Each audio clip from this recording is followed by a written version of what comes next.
Pernah nggak kalian ngerasa query SQL di database kalian lambat banget?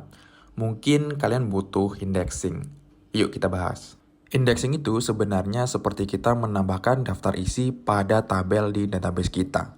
Karena kalau tanpa indeks, database akan ngebaca data kita satu persatu dari awal hingga akhir secara sekuensial. Tapi kalau dengan indeks, database bisa langsung lompat ke halaman yang tepat. Di sini saya akan tunjukkan perbedaan ketika menggunakan indeks dan tidak. Saya punya dua database dengan tabel yang sama. Yang pertama tabel users tanpa indexing, kemudian yang kedua indexing. Dengan data total 10.000 ya, sama-sama dua database ini punya tabel users dengan data 10.000. Di sini bisa dilihat ya, ada indexingnya untuk tabel di database yang ada indexingnya. Kemudian di tabel yang pertama dia nggak ada indexingnya, hanya di bagian primary key aja, yaitu di bagian ID.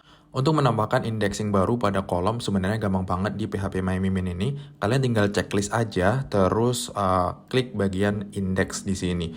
Nanti secara otomatis akan ditambahkan indeks untuk kolom yang kalian tentukan.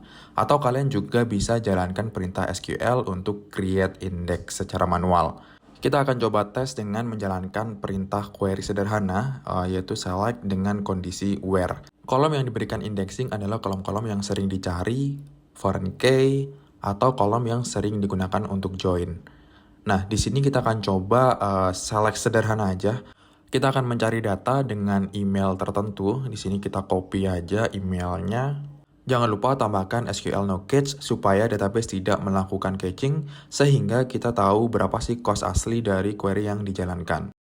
Kalau kita lihat di sini untuk database tanpa indexing dia menghabiskan 0,0136 detik. Atau kita coba jalankan lagi. Ya, masih sama sekitar 0, ratusan detik. Oke, sekarang kita coba copy query-nya, kemudian kita jalankan di database yang ada indexingnya. Kita coba buka di tab baru, kemudian kita coba edit query-nya. Kita coba jalankan query yang sama persis, dan kita lihat hasilnya. Hasilnya adalah sangat signifikan ya perbedaannya, 0,0018. Atau kita coba lagi, 0,005. Dibandingkan dengan tanpa indexing, yaitu 0,0114. Kita bisa tambahkan query explain untuk mendapatkan informasi apa yang sebenarnya terjadi. Kalian bisa menggunakan explain atau explain analyze. Untuk tabel tanpa indexing, baris yang diproses sejumlah 10.000 something ya. Kita akan cek juga untuk tabel yang ditambahkan indexing. Sama seperti sebelumnya, tambahkan explain. Seperti yang kita lihat di sini, untuk baris yang diproses hanya 2 baris saja, teman-teman. Tidak semua kolom harus di-indexing ya, hanya kolom-kolom yang sering dicari aja. Karena kalau kebanyakan indeks dalam satu table, akan mempengaruhi proses insert dan juga update-nya.